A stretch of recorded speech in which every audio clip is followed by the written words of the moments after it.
En esa medicina deportiva y dado el contexto que has tenido entre deporte de alto rendimiento y digamos que el deporte amateur, como qué principal o qué diferencias claves has visto durante todos estos años.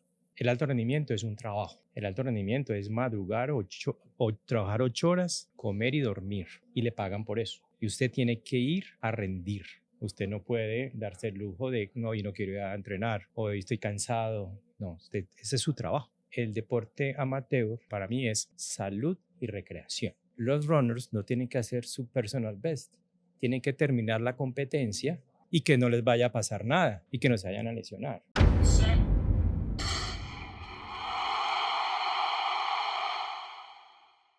Off the track, ¿qué más? ¿Cómo están? Hoy tenemos un gran invitado, un invitado que conozco yo hace prácticamente 41 años. Pero antes de eso, aquí a la bienvenida a Felipe. ¿Cómo la ve?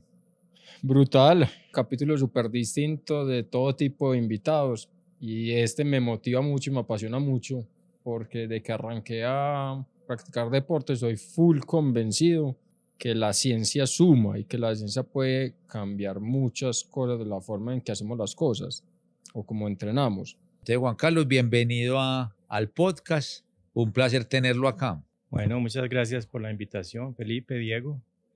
Un placer estar acá hablando de medicina deportiva, de alto rendimiento, de deporte y obviamente enfocado a running.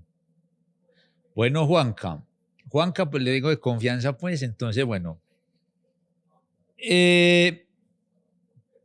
Cuando estudiaste medicina, ¿por qué ya cuando terminaste el pregrado escogiste medicina deportiva? ¿Por qué te llamó la atención medicina deportiva? Bueno, siempre que estaba con mi hermano, bueno, mi hermano es Cristian Quiseno, que también es médico del deporte, él es médico de la equidad. Entonces siempre pues jugamos fútbol, voleibol, en la UPB. Y cuando empecé medicina, pues siempre me fui casi como por la parte de ver las lesiones y toda la parte deportiva, y veíamos mucho fútbol. Y cuando estaba en el rural, en Dabeiba, Antioquia, un compañero era el cirujano que iba a estudiar cirugía. El otro era ginecólogo, el que iba a estudiar ginecología. Éramos en rural. Y entonces a mí me tocaba ver las lesiones de todo el mundo. Las fracturas, los esguinces, todo. Entonces como que era entre ortopedia y medicina deportiva. Entonces ya cuando salió la convocatoria de la Universidad de Antioquia, yo dije, no, hay mucho ortopedista en esta ciudad, pero médico del deporte estaba empezando, medicina deportiva estaba empezando. Ya no, vamos a hacer medicina deportiva. Y estaba estudiando para irme para Estados Unidos, estaba haciendo el USMLE para irme, y ya me había leído los 10 libros. Y llegó el febrero, presenté el examen, me regresé otra vez para Dabeiba, cuando me llama mi hermano, Juanca, pasó a la especialización. De primerazo. De primerazo, sí, en la Universidad de Antioquia. Entonces, ahí empecé medicina deportiva. Terminé en Dabeiba, el rural, y ahí mismo empaté con medicina deportiva. Creo que yo empecé en el 94, ya habían salido apenas 2 promociones, era muy nuevo en la ciudad. Nadie sabía, ¿para qué voy a ir al médico del deporte? En cambio, hoy uno tiene consulta, y todos neumólogos, cardiólogos, endocrinos, gastroenterólogos, vaya donde el médico del deporte, vaya donde el médico del deporte. Ellos están viendo la importancia de la medicina deportiva. Súper. Qué bien. En esa medicina deportiva y dado el contexto que has tenido entre deporte de alto rendimiento y digamos que el deporte amateur, como qué principal o qué diferencias claves has visto durante todos estos años. Bueno, pues desde que yo me gradué en el 98 hasta, puede decirse que el año pasado, bueno, y este año también, estoy viendo todavía deportistas de alto rendimiento. El alto rendimiento es un trabajo. El alto rendimiento es madrugar o trabajar 8 horas, comer y dormir. Y le pagan por eso. Y usted tiene que ir a rendir. Usted no puede darse el lujo de, no, y no quiero ir a entrenar, hoy estoy cansado. No, ese es su trabajo. y tiene un equipo alrededor atrás que está pendiente de lo que está haciendo. Entonces, para mí, el alto rendimiento es un trabajo que en el fútbol se llama profesional, pero el deporte olímpico es igual. Ellos reciben sponsors, reciben dinero del Comité Olímpico, del departamento, del Ministerio del Deporte y ganan plata y tienen que trabajar. Y para mí, el deporte amateur, para mí, yo sé que esto es un programa de running, pero para mí es salud y recreación. Mientras que el deportista que yo tenía en Tokio, terminando la maratón de Rizayala, tenía que hacer 2 horas 16 segundos. Los runners no tienen que hacer su personal best, tienen que terminar la competencia sanos para disfrutar, después recorrer Chicago, si están en Chicago, y que no les vaya a pasar nada y que no se vayan a lesionar.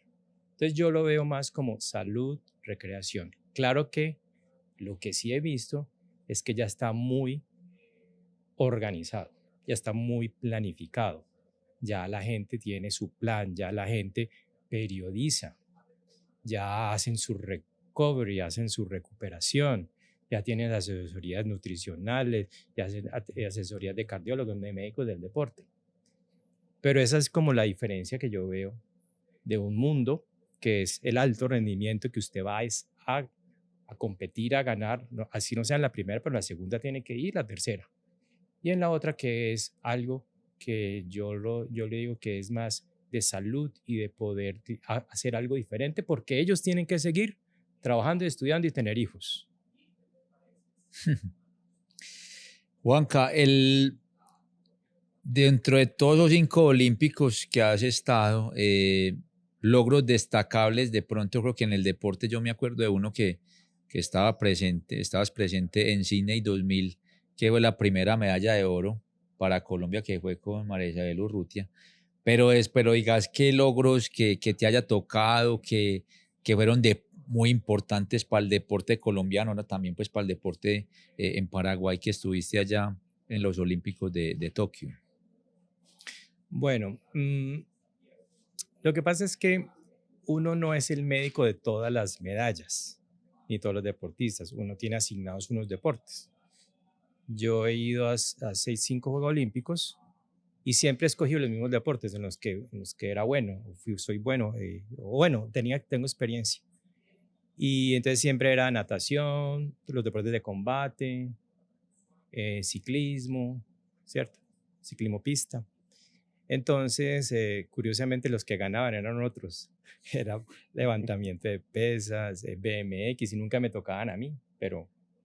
Y yo era el jefe médico, yo podría escoger el deporte, pero no, yo quería... Entonces, natación a nivel olímpico es muy difícil para Colombia, muy complicado, es un deporte muy tecnificado que no sé cuándo haremos una final, ni siquiera la final, que son 8.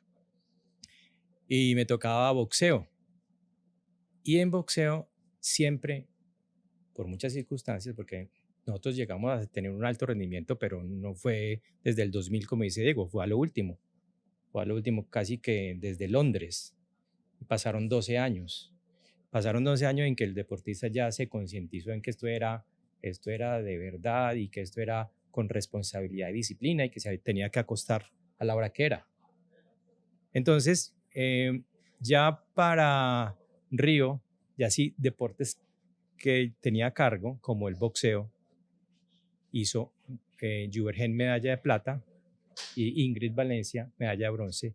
Y en esos procesos sí estuve completo. Eran 2 medallas olímpicas. Sí he estado pues presente en Colombia, creo que tiene 32 medallas olímpicas, creo que he estado en 24 de ellas, pero así directamente esas.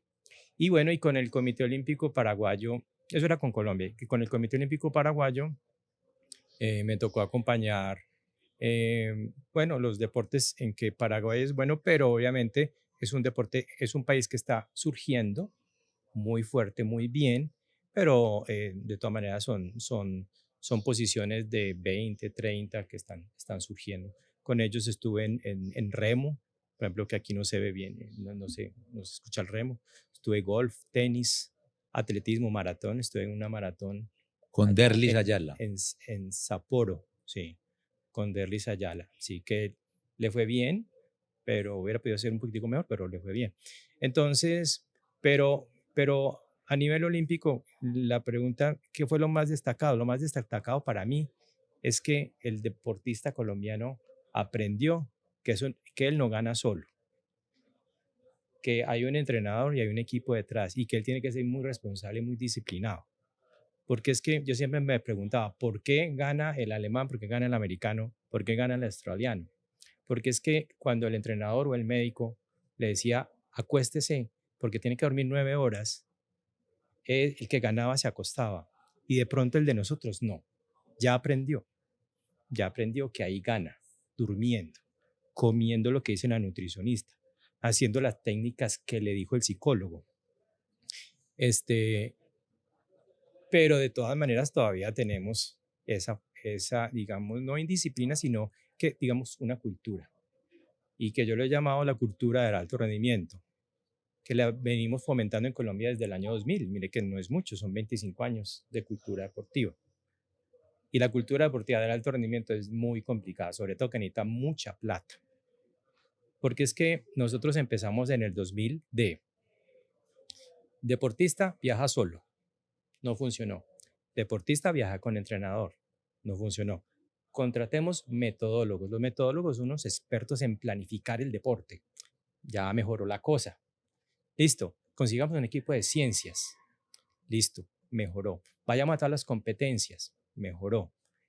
Y lo último fue, vamos a todos los circuitos donde están los que ganan. Ya nos metimos entonces donde era. Y después contratar a los entrenadores que en esos circuitos ganan. Porque es que en el deporte, si usted va a ir a unos Juegos Olímpicos, usted ya tiene que contratar a alguien que ya ganó. Porque si usted contrata a alguien que va a aprender a ver, hacer la medalla, pues le puede salir, pero es mejor alguien que ya lo hizo. Entonces mire que en ese recorrido que les dije de 5 o 6 cositas, pasaron más o menos unos 16 años. Pero hoy, un deportista de Colombia no sale sin esas 6 cosas. Y ya están compitiendo en digamos, o copas internacionales, o en este circuito mundial de judo, en este circuito de todas las copas mundo de ciclismo pista, ya están ahí. Antes no íbamos. Antes decían, no, ¿y usted para qué va a ir al mundial? ¿Para quedar de último? Pero eso era Colombia en el año 1998. Y todo que mejoró terminando Winnipeg en 1999, porque en Atlanta no hicimos ni una medalla. Ni una. 0. Entonces hubo como un revolcón y se unieron muchas personas que sabían mucho y no, esto lo tenemos que planificar. Traigamos buenos entrenadores, caros, porque es que esto no es barato. Y traigamos metodólogos. Se trajeron metodólogos cubanos, entrenadores de todas partes. Los juegos intercolegiados y los juegos nacionales fueron muy importantes. Las regiones de Colombia son muy... eso, lo que pasa es que uno como lo ve todos los días, pero uno va a otro país y no hay las razas que hay acá. No hay. Y no hay la altura que hay acá. Entonces nosotros tenemos genética y tenemos condiciones, digamos, ambientales.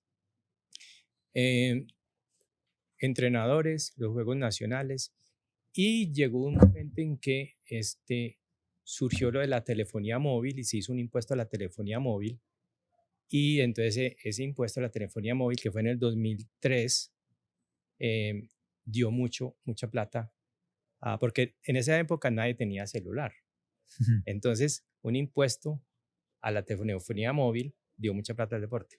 El problema es que cuando se hizo la ley, no se hizo a los datos, sino que se hizo al voz. Y ahorita todo el mundo tiene datos y no tiene voz, entonces la plata siguió poquita, pero sirvió mucho. Entonces, por eso el alto rendimiento es de gente que sabe que ya ha ganado y de plata y de inversión. Y obviamente tener buena genética, porque hay que empezar por ahí.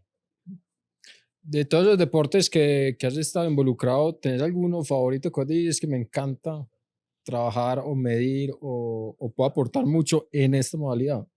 ¿O es independiente? Lo que pasa es que yo le tengo mucho amor al boxeo porque por el boxeo fui a 5 Juegos Olímpicos. Con la natación también iba a muchos sitios con la natación, pero eh, como médico del deporte, en el ciclismo y en el atletismo fue donde aprendí. Entonces esos son los deportes que más fisiología y más metabolismo tienen. Yo no estoy diciendo que los otros no. Lo que pasa es que todos los estudios son en atletismo, que es el deporte rey, y el ciclismo, que es muy avanzado. Porque todos los... Por eso, desgraciadamente, el doping empieza en ciclismo, porque es tan adelantado y hay tantos buenos médicos y pues desgraciadamente pasa eso, pero la parte científica del ciclismo es muy buena. Mire Íñigo San Millán, que es el de Ahorita lo Bogotá. mencionaron y Sí, y yo lo pude conocer el año pasado y entonces yo aplico muchas cosas de él. Entonces, ciclismo y atletismo son los deportes que ahorita como más me gustan leer y más motivado. El año pasado trabajé con la Federación Colombiana de Ciclismo, fui al Mundial de Ciclismo Pista en Dinamarca, tenemos pisteros.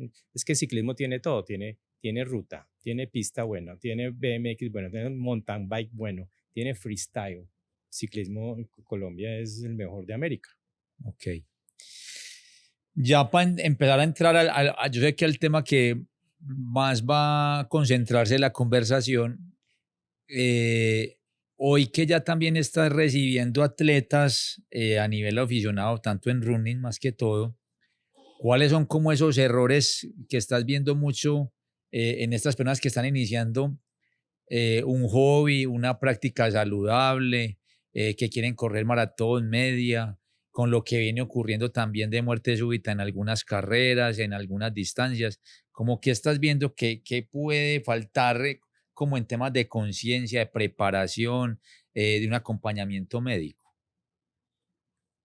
Bueno, yo atendiendo a deportistas recreativos, ahora casi que la mayor cantidad, el deportista de alto rendimiento ya tiene su examen de preparticipación, su electro, su ecocardio, tiene su ergoespirometría, tiene nutricionista, tiene un montón de gente, entonces uno ya sabe que va. Y en general son deportistas de los 16 hasta los 34 años, 35, deportistas olímpicos. Entonces, digamos que no hay tantos riesgos como en el deporte amateur, recreativo, en los runners. He visto muchas lesiones por sobreuso y a mí me parece que un runner no debería tener una lesión por sobreuso. Tiene una lesión por sobreuso, pues pare, porque es que usted no vive de eso. Usted puede parar. En cambio, un deportista de alto rendimiento es muy difícil pararlo 15 días, ¿cierto? Entonces, veo muchas lesiones por sobreuso y también veo que no utilizan la zona de entrenamiento y van solo en zona 3. ¿Por qué? Porque en la cabeza tienen el paso de correr medio maratón, entonces ahí se mantienen. No es difícil bajar a zona 2 porque no, que es muy lento, entonces se mantienen ahí. Y muchas veces creen que están en zona 2 y siguen en su zona 3. Y también he visto cuando hago las ergoespirometrías que no hacen una cosa que llama VAM, velocidad aeróbica máxima. Apenas llegan a la frecuencia cardíaca máxima, ellos ahí mismo todo levanta la mano. En cambio, llegan a 16 kilómetros, 17 kilómetros, 18 kilómetros por hora. En cambio, un corredor llega a 21 kilómetros por hora, 22 kilómetros por hora. Hace una cosa que es la VAM, velocidad aeróbica máxima, mucho mejor, y eso se gana en la zona 5, en zona 2 max. Entonces, yo diría que lo de las lesiones por sobreuso, pero digamos por la monotonía y de pronto por cambio de volúmenes muy frecuente o inicio después de la adaptación y usar más las zonas y no que por correr muy rápido pues vas a estar mejor. Entonces, esas son como que cosas que he visto. Demos contexto un poquito, ¿qué es una ergoespirometría y para qué sirve? Bueno, una ergoespirometría que yo la que hago es una prueba de ejercicio cardiopulmonar, que es un poco diferente. Una ergospirometría es una prueba que puede ser en banda, bicicleta, que tiene un analizador de gases O2 y CO2 y una turbina para el aire. Entonces, con eso uno puede evaluar el consumo máximo de oxígeno, que es un indicador del fitness cardiorrespiratorio, del fitness aeróbico. Entonces, ya todos los deportes tienen su VO2. Por ejemplo, para estar en el Tour de Francia hay que tener 80. Para estar allá entre los primeritos hay que tener 80. Para estar en una maratón hay que tener de 75 para arriba. Entonces, y eso casi que es el 75%, uno nace con eso. Uno nace con el pulmón y con el corazón. Entonces, ese es el máximo, la máxima cantidad de oxígeno que absorbes, transportas y utilizas en el músculo.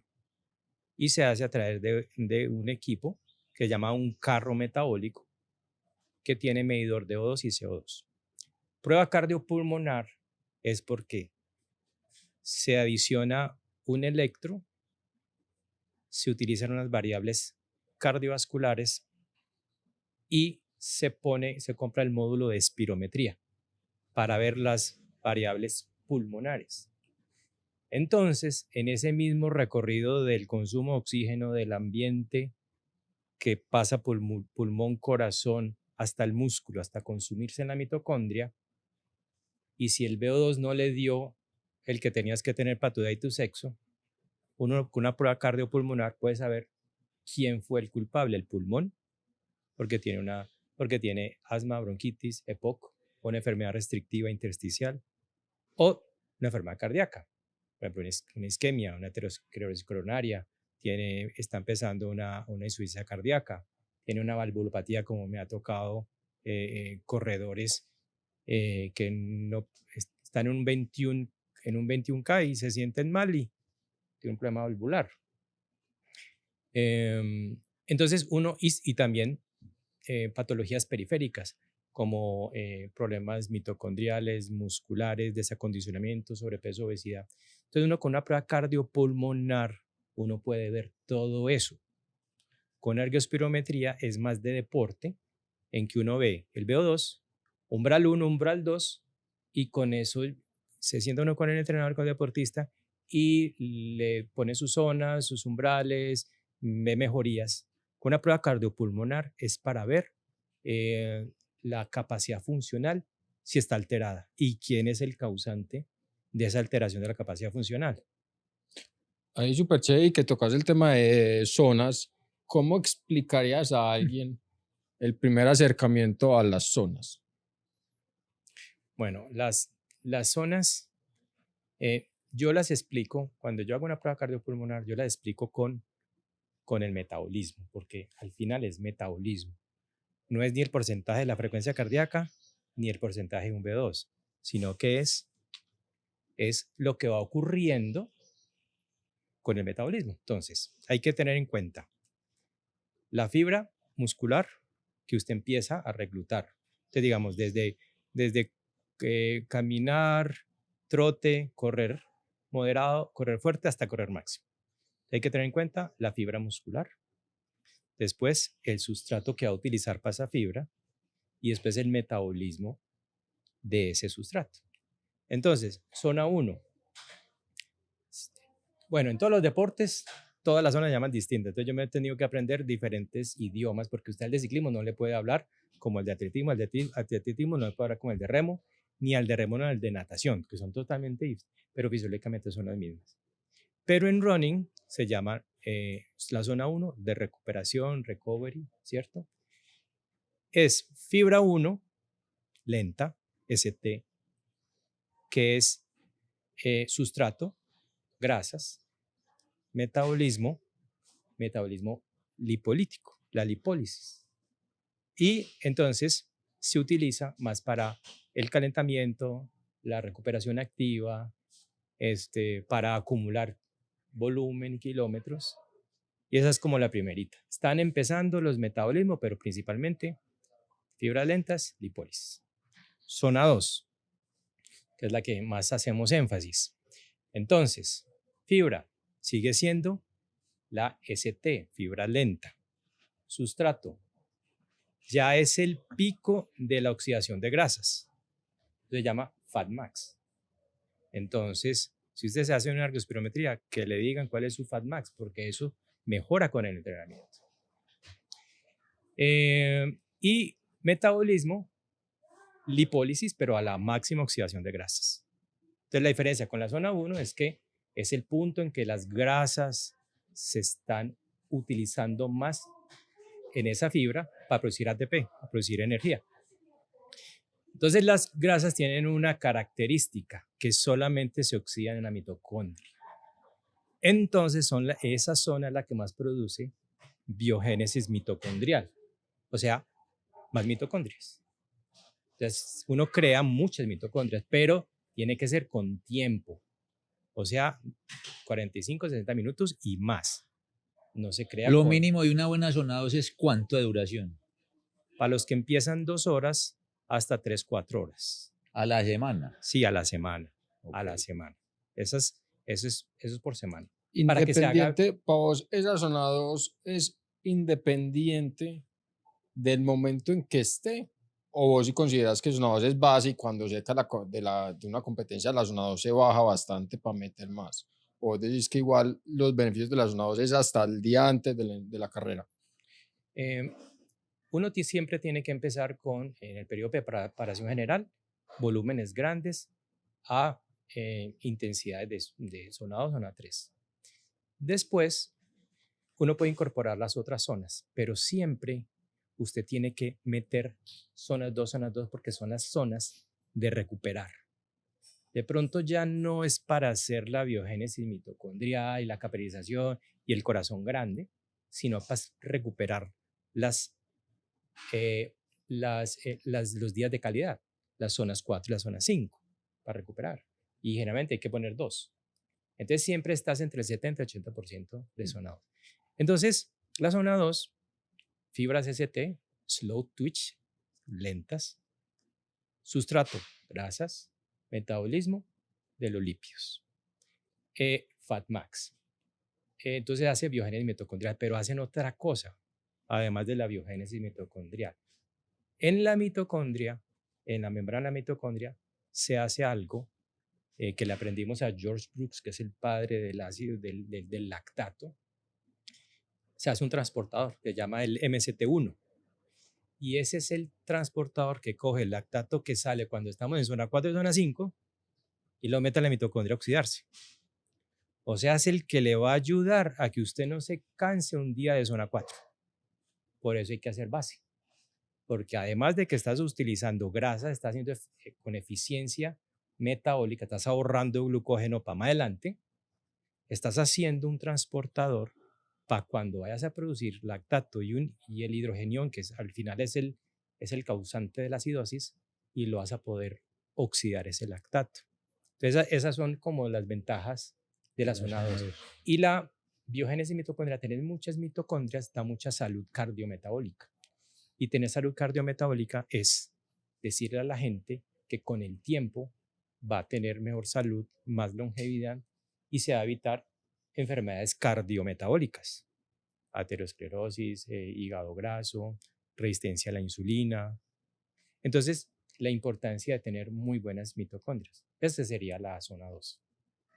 Y eso se llama hacer la capacidad aeróbica de base. Capacidad aeróbica de base. Zona 3 también es capacidad aeróbica de base, pero ya no de la lipólisis, ya es de la glucólisis. Entonces ya aquí, fibra, FT, o sea, fibra rápida, fast twitch. Pero es la FT2, porque es que hay dos. Yo sé que se complica un poquitico, pero esas son las zonas. Fibras FT2A. Sustrato, ya es la glucólisis, o sea, la glucosa del glucógeno, ya no es la lipólisis que van a producir la energía. Y el metabolismo, entonces, una glucólisis. Esas, para que siempre pensemos, fibra, sustrato y metabolismo. Entonces, como es el metabolismo del glucógeno y la glucosa, estamos haciendo la capacidad aeróbica de base de la glucólisis. Entonces, cuando uno dice que estoy en periodo de preparación general, yo estoy haciendo la capacidad aeróbica de base de las grasas de la glucosa. Acá en la zona 3, la lipólisis está bajando y la glucólisis está subiendo, el metabolismo. Siempre hay oxidación de lactato. El poquito lactato que se está produciendo en esta zona se está oxidando en la mitocondria. ¿En dónde? En los transportadores que les dije ahorita.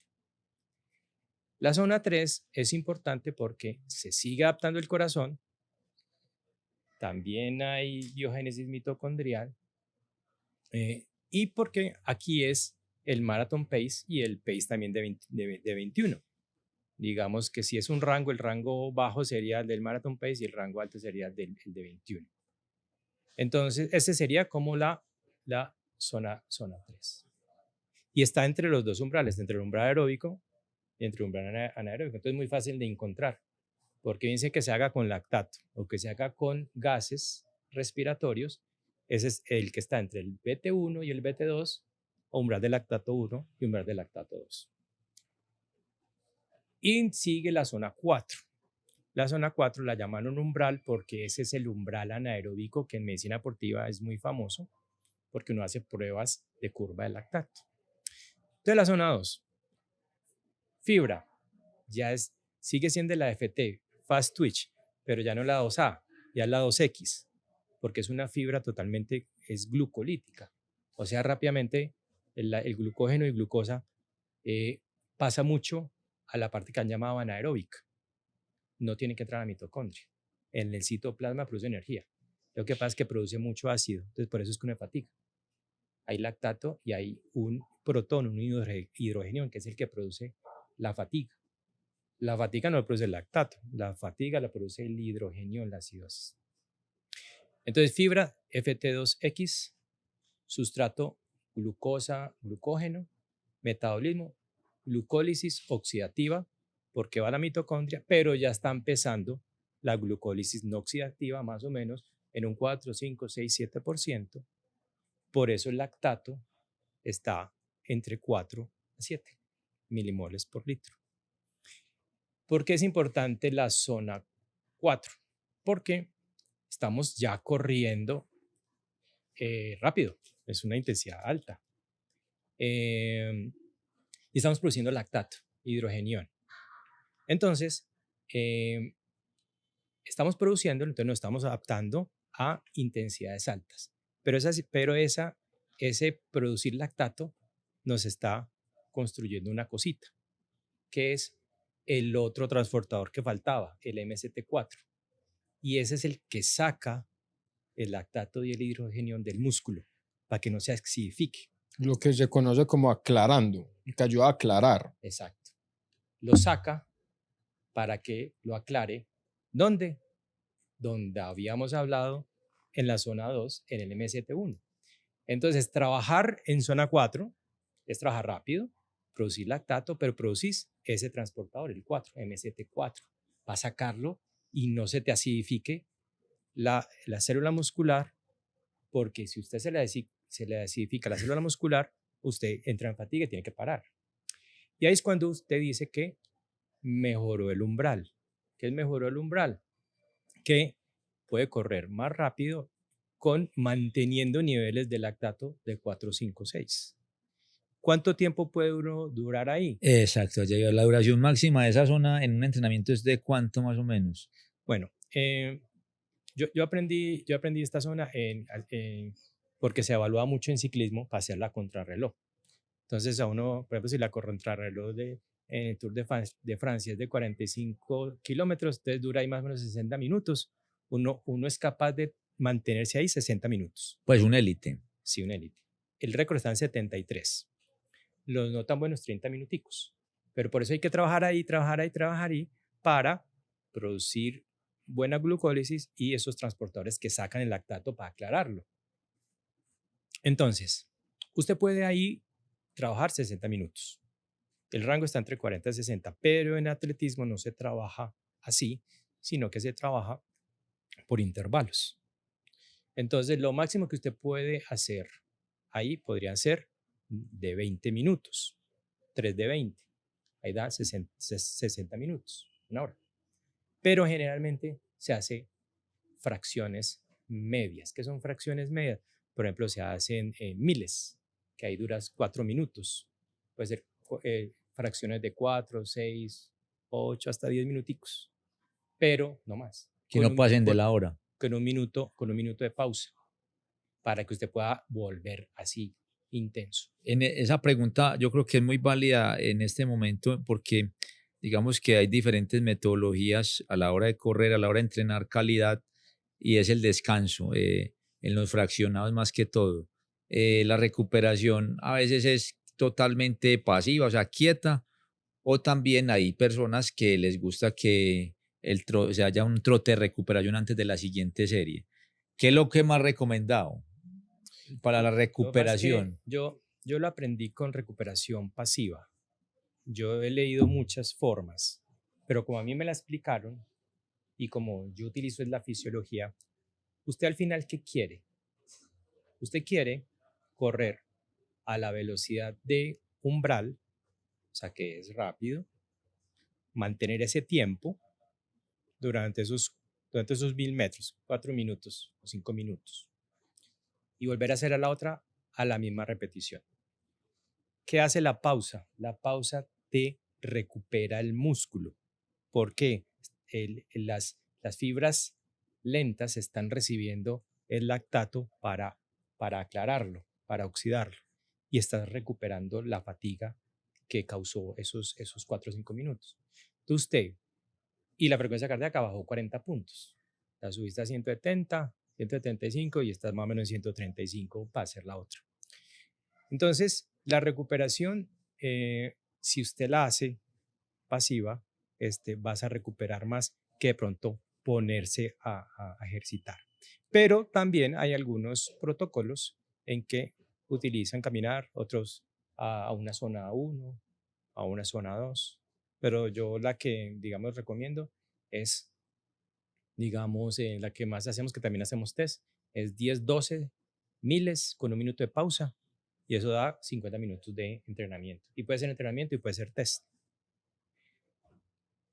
Faltaba la zona 5. Falta la zona 5, muy importante. Entonces, la zona 5 también es una intensidad rápida, muy rápida, la más rápida. Nuevamente, fibra, la misma fibra de la zona 4. FT2X, o sea, glucolítica. Produce mucho lactato e hidrogenión. El hidrogenión es la acidosis. Sustrato, glucosa y glucógeno. Metabolismo, glucólisis oxidativa en un 65% y no oxidativa ya mucho más, 35%. Por eso el lactato sube hasta 10. Entonces, cuando uno termina una ergospirometría y ve el VO2 max, el lactato tiene que estar más de 8, 9, 10. Entonces, y una cosa muy importante que todo el mundo dice, cuando pasa el segundo umbral ya es una prueba anaeróbica. No. Miren que el 65% es glucólisis oxidativa. O sea, glucosa, piruvato se mete a la mitocondria y da energía. Pero el 35% para esa velocidad tiene que hacer glucosa, piruvato, lactato para producir energía rápido. En un 35%. Por eso el lactato está muy alto.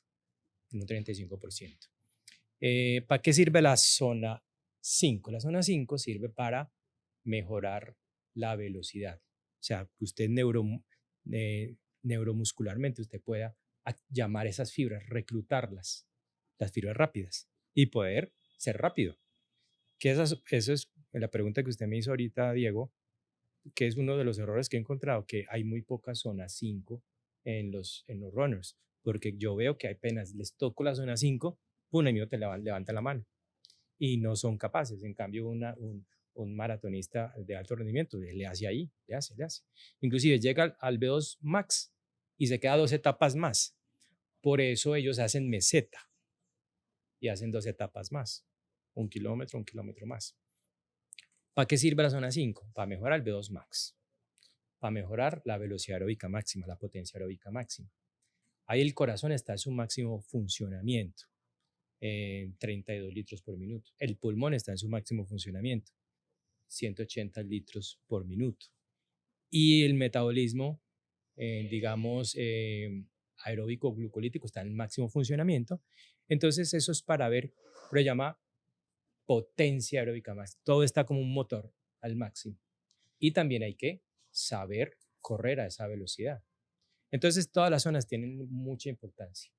Muchas veces yo escucho el dilema de, bueno, zona 2 o HIIT, High Intensity, ¿cuál es mejor? No, es que no es cuál es mejor, es que cuando uno estudia entrenamiento deportivo y uno sabe lo que es la periodización y la preparación general especial y precompetitiva, uno usa todas las zonas en diferentes momentos porque uno tiene que tener todas las zonas. Pogacar gana porque tiene zona 4 y zona 5 muy buena, pero lo respalda su zona 2 porque ahí oxida el lactato que está produciendo en una subida. Y la zona 1 también es muy importante. Todas las zonas son muy importantes. Oiga, si uno fuera, obviamente, yo creo que el lactato, como arrancamos diciendo, creo que es una herramienta brutal. Creo que hay que definir bien los métodos, pero no todo el mundo, a no ser pues, que se hagan una prueba de lactato, no todo el mundo tiene acceso a la prueba de lactato, ni a un profesional que la haga. ¿Qué otra metodología crees que es más certera para definir las zonas? Pulso, pace, potencia, como para alguien que está arrancando y no enredarse la cabeza con tanto número, ¿qué le recomendás? Bueno, las zonas de entrenamiento son metabólicas. Por lo tanto, el metabolismo, mire que usted me preguntó, ¿usted cómo define las zonas?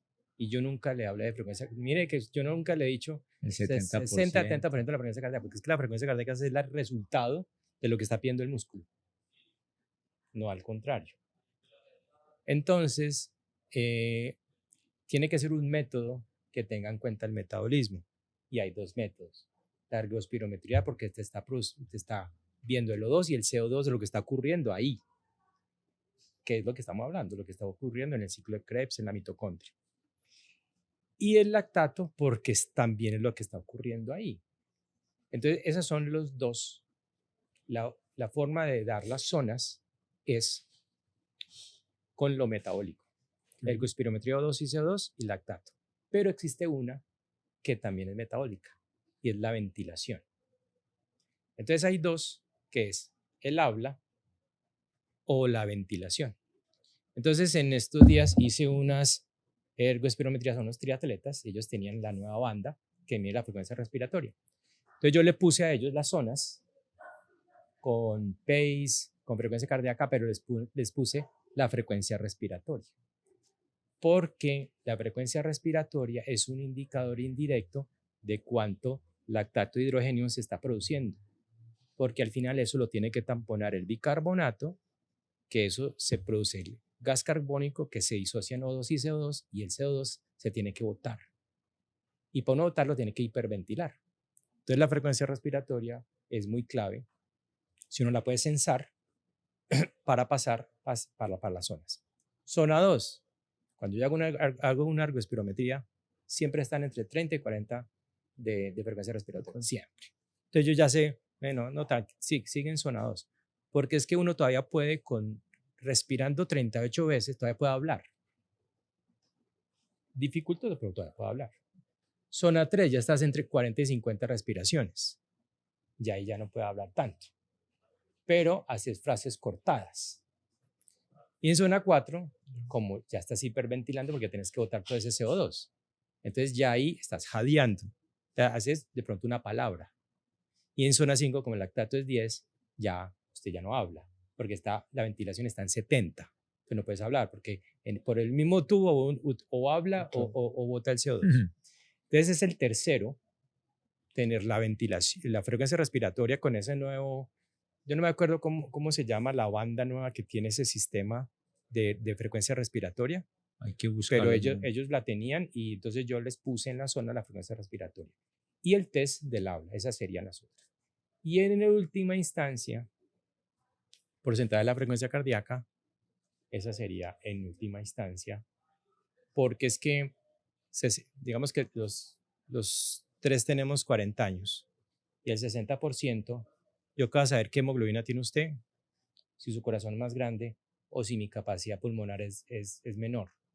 Entonces eso no da, eso no cuadra. O que usted tenga más mitocondrias, o que usted tenga anemia, o que yo tenga, por ejemplo, yo sé que tengo 15 de hemoglobina, que tengo bastante. Entonces eso no cuadra. Además la frecuencia cardíaca tiene muchas variantes en un día.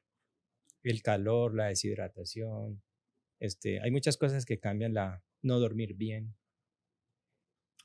Juanca, uno en el año como atleta aficionado, sabiendo pues que la parte metabólica sería lo recomendable para ajustar, para revisar las zonas de entrenamiento, uno debería hacerse por ahí cuántas pruebas de lactato al año, más o menos. Pues como para si uno quiere buscar también un rendimiento o saber más saber si hemos mejorado o no hemos mejorado.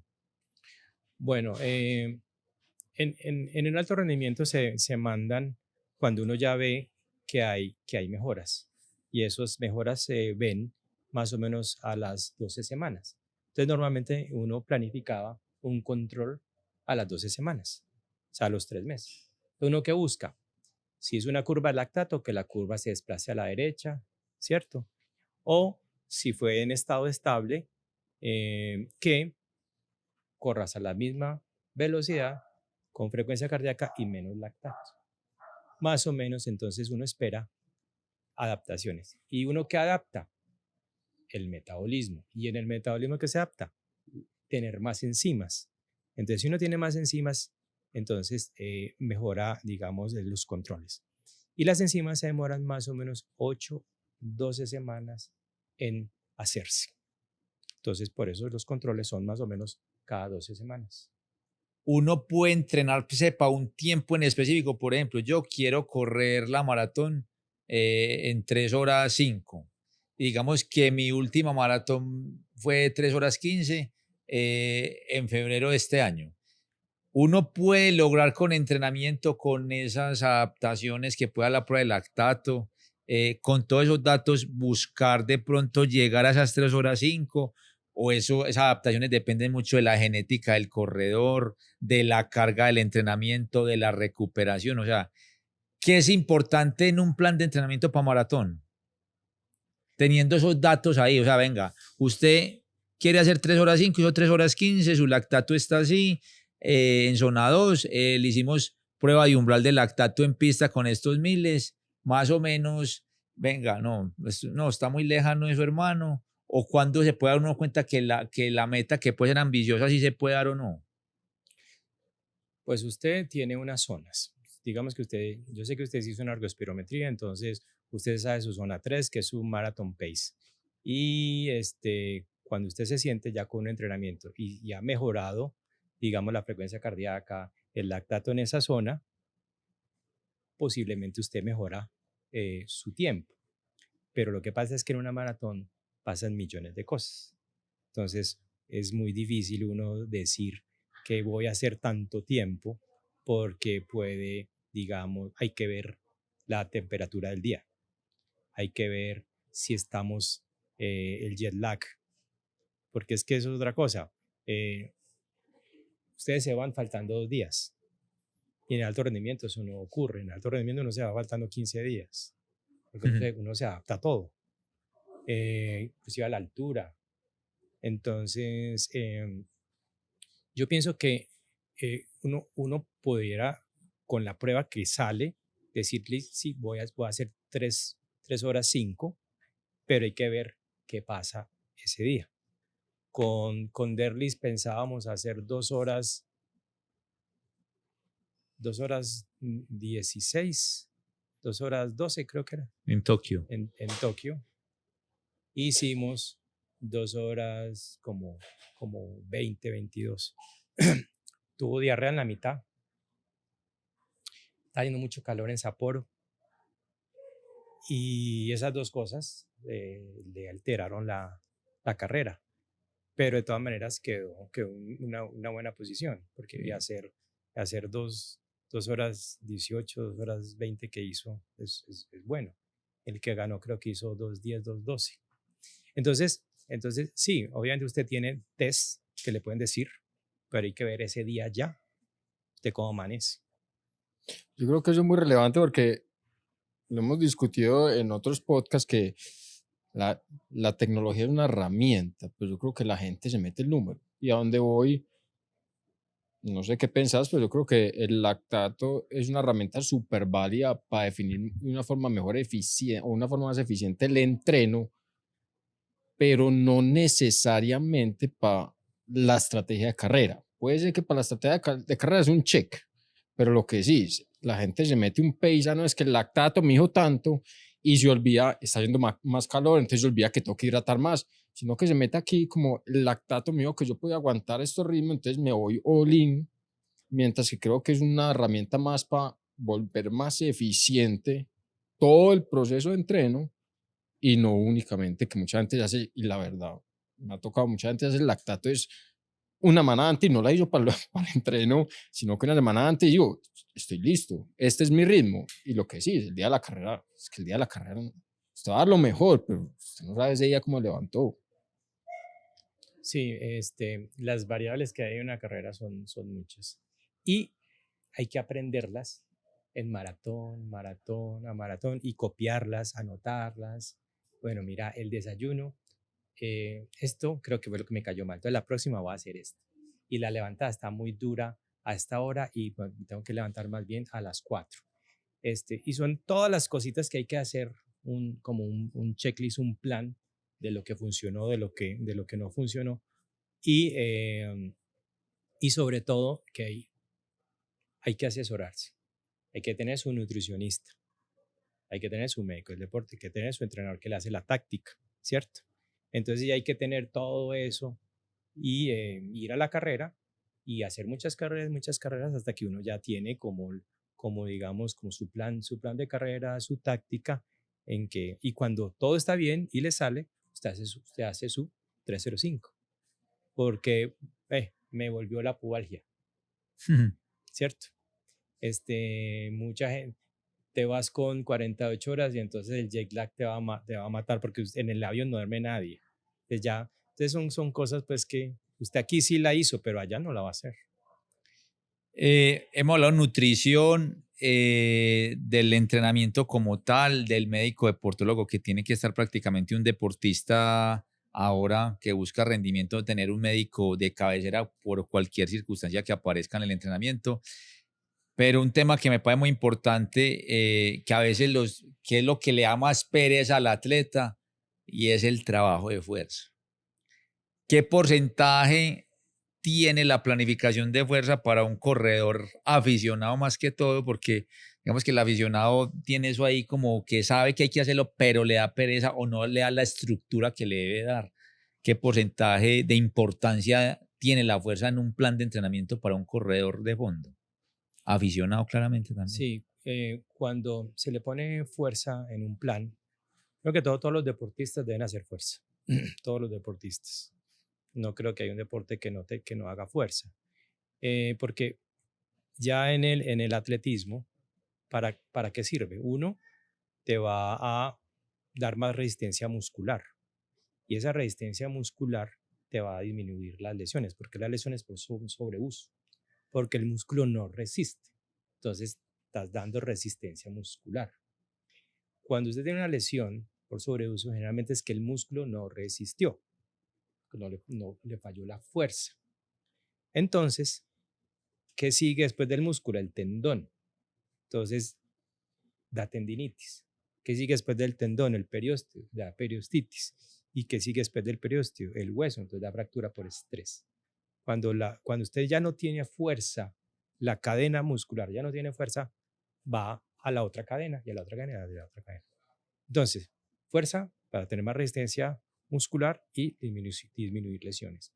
Y para rendimiento porque mejora algo que se llama la economía de carrera.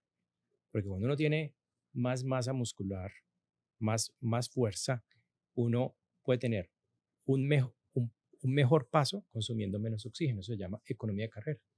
Tienes más masa muscular, más potencia para hacer esa velocidad consumiendo menos oxígeno. Entonces sirve para rendimiento con economía de carrera y sirve para prevenir lesiones. ¿Cuánto? 2 veces a la semana, 40 minutos, con mucha movilidad también de tobillo y de cadera, porque hay que trabajar mucha movilidad de tobillo, que se les olvida mover el tobillo, mover la cadera para que no den pubalgias. Y con todo el esquema de recuperación, de liberación miofacial y de recuperación que hace el área de fisioterapia, que es tan importante, ¿cierto? Entonces, trabajando el core también en el mismo gimnasio, tan importante para todos esos problemas de aductores y problemas de pubalgias. Acá y ya hablando también un poquito de recuperación, ¿alguna recomendación en recuperación? Y lo digo más desde el lado aficionado, que a veces nos desliga mucho de la realidad y los aficionados vamos a full métodos de recuperación y se nos olvida que hay que dormir las horas que son, se nos olvida un tema de alimentación. ¿Qué técnicas o qué le recomendarías más a un aficionado como tal en temas de recuperación? Cuando yo les hablo a los deportistas de la recuperación, yo les digo, hay 3 no negociables: comer, dormir y la relajación mental, ¿cierto? Usted tiene, si uno hace eso, pues no. Entonces, dormir 8 horas o 9 horas, relajación mental. Pues hay que conseguirse un psicólogo que le ayude a respirar, a meditar. Venden unas gafas para recuperación mental. Muchos hacen técnicas de relajación. Hay unos videos y uno hace relajación de Jacobson, que uno hace todo el cuerpo relajación.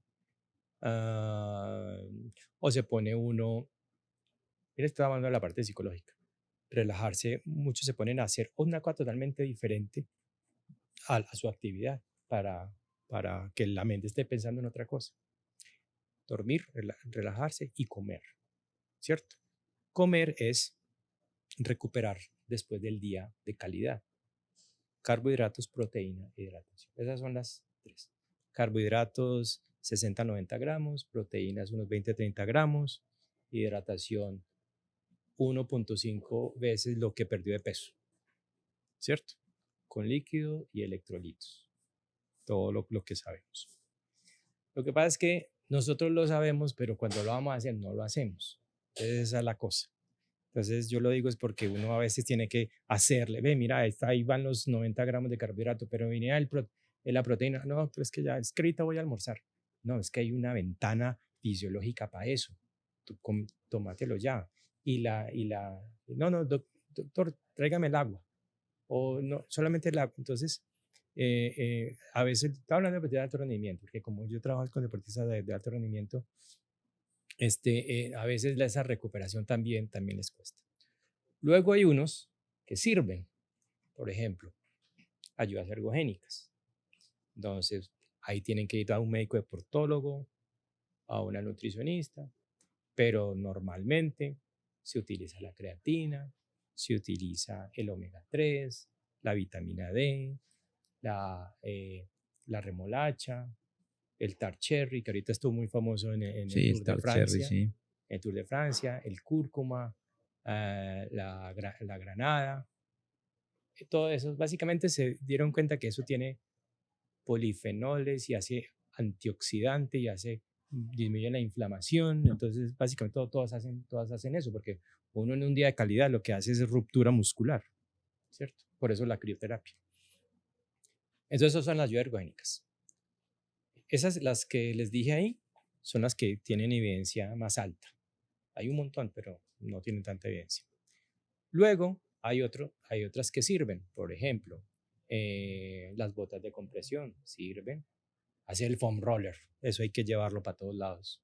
El foam roller con su colchoneta de yoga y foam roller, y hacer unos estiramientos stretching activos y foam roller por todo lado.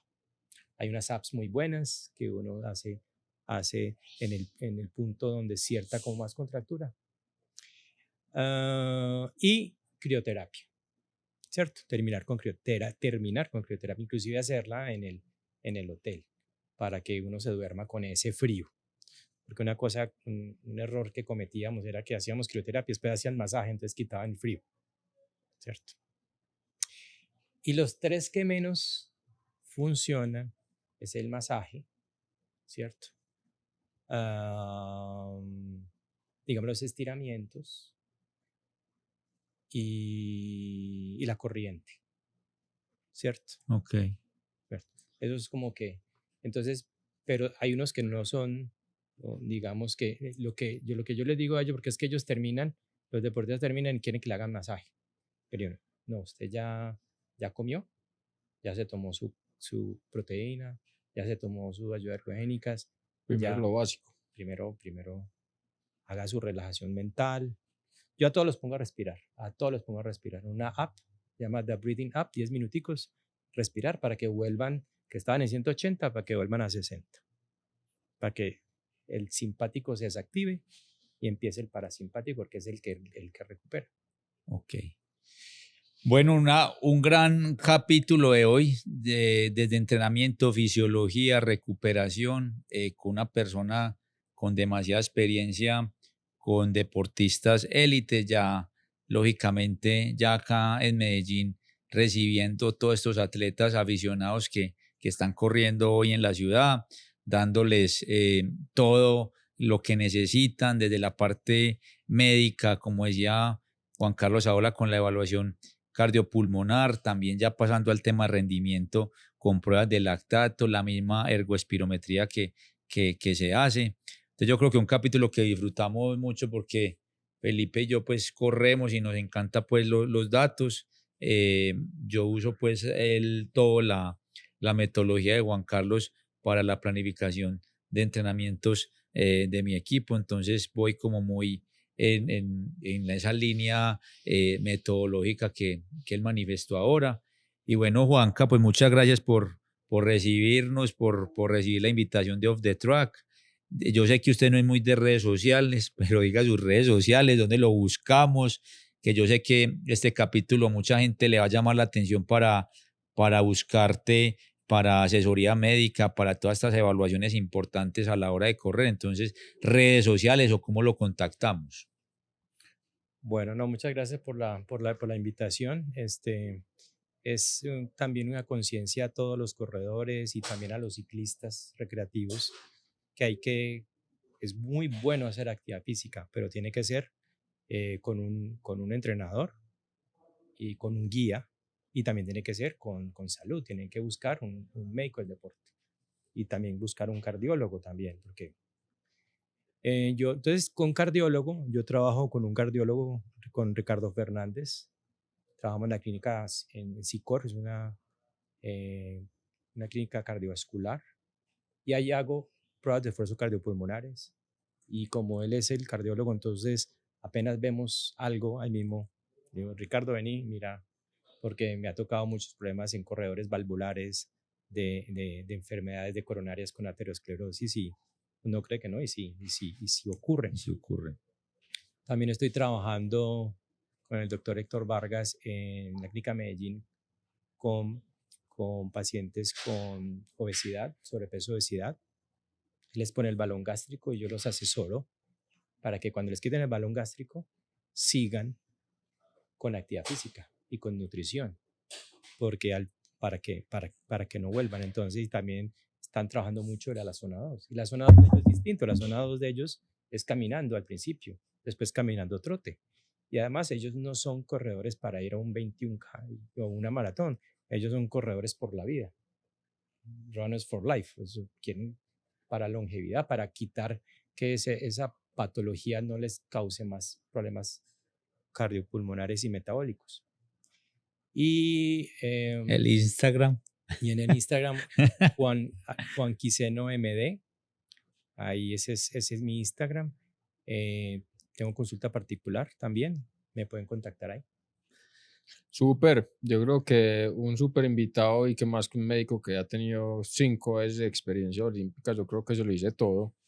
Entonces, Juan, mil gracias por estar acá, con seguridad que muchos están a buscar, porque yo creo que tienes un perfil, una experiencia brutal, entonces ojalá lo busquen. Gracias por estar acá y de nuevo muchas gracias a todos, a Miguel atrás y de nuevo a 100 pies, a Somos 100 pies café por darnos el espacio.